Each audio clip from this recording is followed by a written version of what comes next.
Hello, thanks for checking out my video. Today we're going to be using some of these foam letters and our Learn to Write paper to do some fine motor work and also some visual perception work as well with our letters and kind of letter recognition and letter formation. For this activity we're going to be using these foam letters as kind of a little bit of a warm-up to writing our own letters. So we're going to start with kind of some letter matching. We're going to glue them onto the paper. We're going to then use our marker to trace along the border, and then we're going to use the space on the bottom to copy the letters. And then when we're done, we can cut out the letters and use them as letter tiles for later activities. So today we're really going to be developing some great fine motor skills with our scissor use, good pincer grasp with shifting. When we go to pick up our foam letters, we're going to be using a grasp with extended fingers or maybe a lateral tripod grasp with the glue stick here. And then again, we're going to be using a dynamic tripod grasp or maybe a lateral tripod or even a grasp with extended fingers for our writing utensil. Additionally, we're going to be using our scissors to cut out the paper, so we're going to use both hands as we develop our bilateral coordination to kind of cut out these letter tiles. So let's go ahead and get started. First, I want to talk a little bit about kind of the placement of the paper relative to these letters. If we are working on improving our scanning ability throughout the visual field and we have some pretty good visual discrimination skills already, we can mess these letters up out of order, put them all over our visual field here so that we really have to scan throughout the entire visual field to find the right letter that we're looking for. If we're looking to develop visual pursuits from left to right, I'm going to put all of my letters on the left side and I'm going to put my paper on the right side so that I have to look from the left side to get my letter to the right side to match it, back to the left, back to the right, that sort of thing. If we're working on vertical pursuits, I'm going to put my paper on the bottom or the top and put my visual field here in a vertical manner and have my letters on the bottom, my paper on the top, so I move from the bottom to the top to match. If we're working on our scanning ability but don't quite have the ability to scan through an entire visual field of all of the letters of the alphabet, we can reduce our visual field here just by reducing the number or the number of letters in the kind of in the area that we're working. So we're just going to reduce it to 3. We can kind of block some of the letters. We can space them out a little bit more if we want to start scanning a little bit more through a broader visual field. And then we're going to demonstrate what we actually want them to do. So we're going to be matching the foam letters to the corresponding letters on the paper. And the whole time we're using really good fine motor skills like a 3-jaw chuck or a pincer grasp or maybe even like a lateral pinch to go ahead and manipulate these pieces. Now that they have the idea of what we're asking them to do, we're going to go ahead and get our glue stick out, and it's important for them to, your child, to use bilateral coordination, so both hands together to hold the glue stick. We're using a good 3-jaw chuck, some good fine motor skills, or maybe a pincer grasp or a lateral pinch to take this glue stick top off. And then we're also going to use some good kind of dexterity skills here as we then twist the bottom of the glue stick to make the glue come up. And we're going to go ahead and say, all right, let's go for A. So we get A and we mark A with a bunch of glue, and then we get our foam piece and we glue it down and we match the letter A. All right, and then we're going to go ahead and do the letter B, and they're going to be gluing and matching. They need a little bit of assistance, that's okay. You can kind of point to it. Oh, C's over here. Maybe you need to occlude, kind of block off part of the visual field there. But we're going to go ahead and do a sequence while we're learning the alphabet. And then after you learn the alphabet, you can kind of jump around a little bit. To increase our visual field, we can add more letters to our pile, or we can do one at a time and just place the letter on the left and then maybe get the next letter ready. Let's see, what's the next one here? The next one's going to be E. So as soon as they get the D and they put D and match it, we're going to have the E over on the right side. So we're going to switch from placing the letters from the left side to the right side, back to the left side, back to the right side. So again, they're developing these visual pursuits across the page to look and scan for these letters. Again, we can do this vertically as well, just by placing them on top and then by placing the next one on the bottom.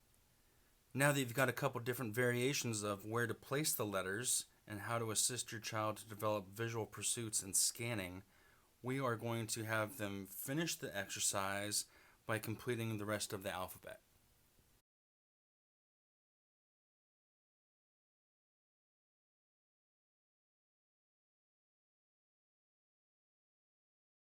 When you're gluing down your letters to the paper, if your child kind of seeks a little extra proprioceptive input, maybe a little extra pressure, or they kind of like tapping things, this is a good opportunity for them to really press down on each letter, and they're really getting a lot of good proprioceptive input through their fingers. All right, through the finger joints right there. So we're just kind of pushing down just a little firm, just so the letters stay there. And then we're also giving our body an opportunity to get extra proprioceptive input to kind of wake our fingers up a little bit extra. Now we're ready for our writing practice. So we're going to go ahead and start by tracing the letters on the foam block. This will act as a nice physical boundary, kind of a tactile cue to add to our spatial awareness of kind of the boundary of the letter and how to form the letter before we go ahead and copy that for our next step. So for this part, what we can do is we can help students to get the correct formation of the letter by offering visual cues on where to start. So for the A, I'm going to put a visual cue here. For the B, I'm going to put it up here. The C, etc. All the way through the alphabet, A through Z, so that they know where their pen or pencil or crayon or marker is to start. All right, and then it's going to end right there. Perfect. Now that we have our visual cues on the paper, in terms of where to start with our pen stroke, we're going to go ahead and do the alphabet. So this would be a good time to do a little letter ID if you're learning the letters. We can do a little bit of discrimination. We can kind of block the visual field again so that we're only looking at certain letters, so we don't have to kind of be distracted by all 26 letters here on the page. But for this one, I'm going to leave it out as all 26 letters. I'm going to work through the visual field in sequence A through Z, starting at the black dot and moving my pen down on the foam letter until we create the letter of our own. As we're doing our writing practice, we really want to look for a couple different things. One, we want to make sure that our non-dominant hand is holding the paper down. And secondly, we want to work on our grip, the kind of our writing grip, and we really want to look for something along these lines here with this kind of fine motor movement of the fingers. So it would be like a pincer grasp with like a little bit of help from the middle finger here. This is a dynamic tripod grasp. A lateral tripod grasp is okay. We still get some good fine motor skills, a lot of good accuracy. And then even a brush grasp or a grasp with extended fingers is going to be okay because we're just kind of developing some of these fine motor skills. So again, we're looking for our non-dominant hand holding the paper down and some of these great fine motor skills with our writing utensil. To encourage a little bit more fine motor skills as we're writing, we also want the ulnar side of our arm to be stabilized on the table. So that's called ulnar stability. We really want that to be stable so that we can use our fine motor skills and isolate our fine motor skills here when we write. If we hover, we tend to see a little bit more gross motor involvement as opposed to this really nice fine motor skill that we're working on. And another thing we're going to look for now that we have our arm stabilized is repositioning our arm as we move across the page. If we don't reposition our arm, if it's stabilized and we don't reposition it, this is as far as I can reach, and I can't really write over here. So we want to make sure that we lift our arm up, stabilize it, write our letter. Lift our arm up, stabilize it, write our letter. Lift our arm up, stabilize, and then write our letter.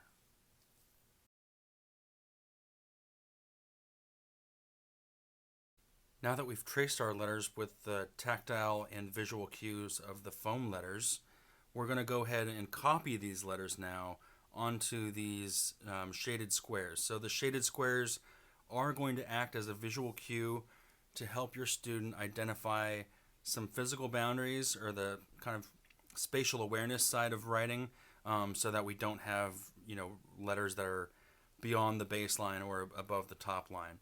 So we can add to this the same way that we did with our foam letters. We can add to it a visual cue just to help them with the formation of the letter. So I'll just go through these real quick and put a little dot on where I want them to start their brush stroke or their pen stroke here.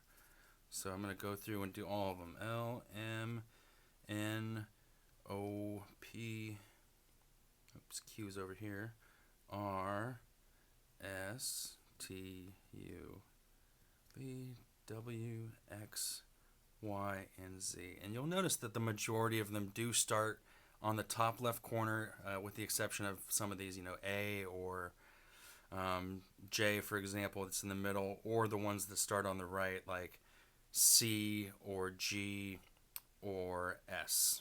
But the majority of them do start in the top left corner, and this is just a way for us to kind of guide our students to develop the correct formation of the letters so that we're not just copying lines for no particular reason. So now that we have our visual cues out, we're going to go ahead and start copying the letters into our 1-inch shaded squares. And again, we really want to focus on holding the paper with our non-dominant hand, establishing some good grip with our writing utensil.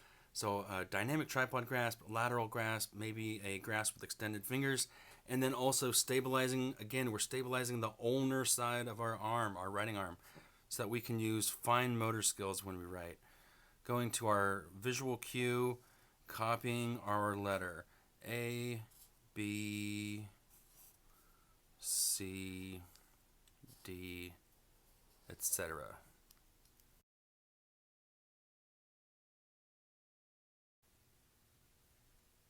Now that we're done with the writing component of our activity today, we're going to go ahead and jump into our scissor use. So grab your scissors, and a lot of kids sometimes will just put the scissors on any which way, or maybe hold them kind of this way, or not really pay attention to where the fingers go, and maybe they don't know where the fingers go. So it's a good time to show them how to orient the scissors correctly right now during this activity. Thumb in the thumb hole, and then additional fingers over here. And then we're going to use some bilateral coordination to hold our paper with our non-dominant hand to cut out these squares. So it's going to be kind of tricky. I think what we're going to end up doing first is kind of using maybe even some of the table here to kind of hold our paper for us, because the paper's a little flimsy, but we're still going to hold it down with our non-dominant hand. And I'm just going to cut in a vertical path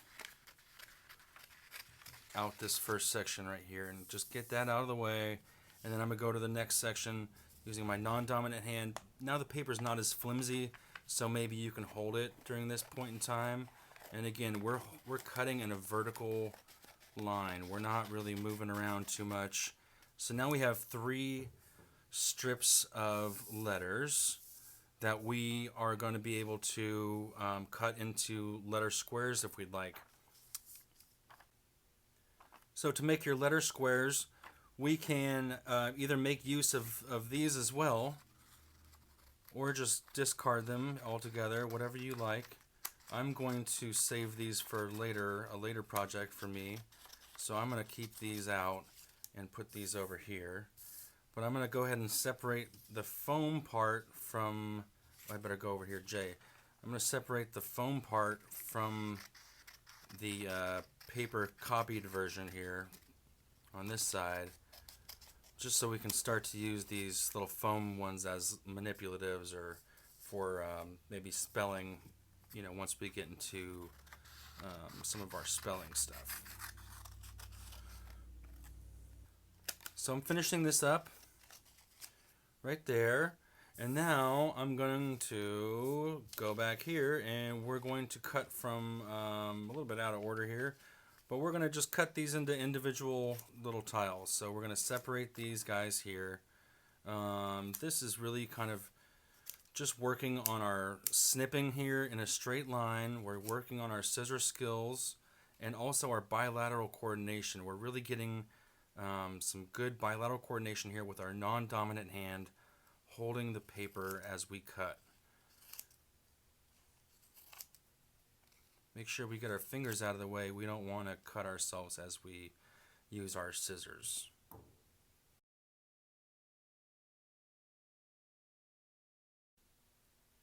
Now that they're in these 1-inch square forms, we can continue to work on our scissor skills if we're working maybe on some more advanced scissor skills here, as well as we can work on our bilateral coordination. So the next skill that we're going to use is really something that we are going to use for cutting out arcs and angles. So things like circles, for example, has a nice big 360-degree turn there.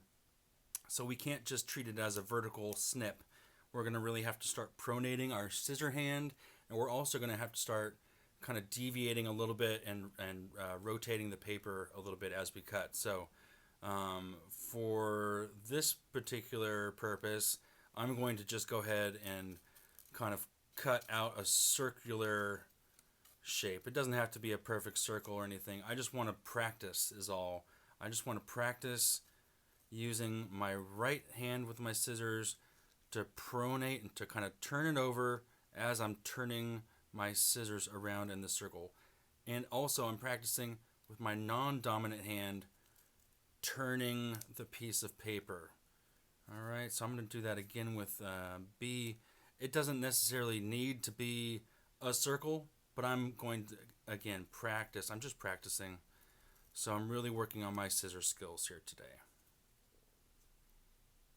If you don't necessarily think you're ready for some of these arcs and the pronation of the scissor hand, we can just go ahead and move back to more practice with vertical snips. So turn the paper to its side maybe so there's a vertical area for us to snip along, and then we'll snip off just some of the excess paper here. We don't necessarily need to do this, but again, we're just practicing our scissor skills today, so why not take the opportunity to kind of trim this up.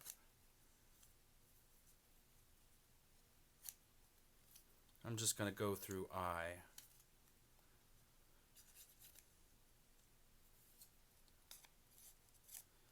And as we do this, we're really getting some great fine motor skills too with our non-dominant hand as we use our pincer grasp to pick up these pieces and then to kind of manipulate them in our hands as they're only 1 inch, so it's a pretty small letter. Now we have a nice set of letter tiles to use. I generally use the letter tiles every day in some variation with all different levels of students. So really just anyone who has a basic understanding of the alphabet all the way up to kids who are able to use these letters in a full visual field and use maybe even multiple letters to spell words. So save these letter tiles, put them in a Ziploc bag, store them away. You can do this activity a couple times with your student until you get enough letter tiles to start spelling words. And additionally, we want to work on some of our visual motor skills during this time. As I've been mentioning throughout the video, we really do want to work on our visual pursuits from left to right, right to left, that sort of thing, as well as our vertical pursuits. And so, I'm going to just demonstrate briefly kind of how we would go about doing that. Um, we would, like I said earlier, we would just kind of have our placement determine what skill we're trying to develop. So if I was to develop horizontal pursuits, I would put the item on the left side of the visual field, and then I would put the second item on the right side of the visual field, just to kind of have a natural a natural horizontal pursuit from one visual target to the next. If we were spelling words, we could, um, have our sight word in front of us, and we could use our letter tiles to sequence the letters together to make a word, or we can just go ahead and use our scrap paper from earlier that we have the extra part right here that we already had the copy on, and we can just go ahead and do some more vertical pursuits. This way, if we have our target down here, we can do the visual discrimination with matching. We can increase our visual field. If you have all of them together, we're developing a skill called visual figure ground, which is kind of sorting out this extraneous information to find the exact right piece that I'm looking for in a field of all very similarly shaped and um, you know kind of similar shapes and similar patterns. So we're developing a lot of great visual perception skills. We're using our fine motor skills here to pick up the pieces and manipulate them, and we're also getting our great visual motor activity with just kind of spreading out the visual field in the way that you want to develop these skills. Thanks for watching my video today. I hope you found it useful. Please feel free to contact me if you have any questions on how to implement these strategies with your student.